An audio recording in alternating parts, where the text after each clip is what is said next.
Dahil madami yung natira nating kanin, so gagawin natin itong crispy fry.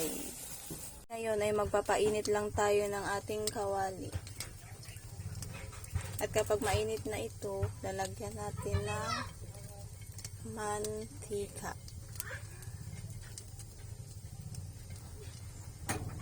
Lagyan na natin ang ating bawang.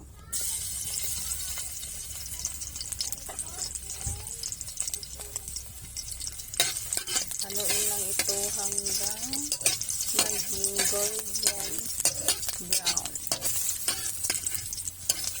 Ilalagay na natin ang ating kanin.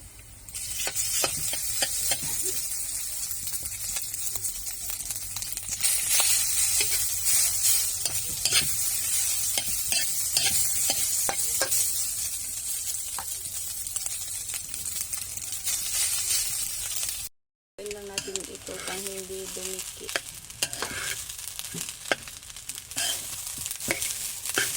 At ang ating pampalasa, pampasarap. Kung gusto nyo lagyan ng asin, pwede rin.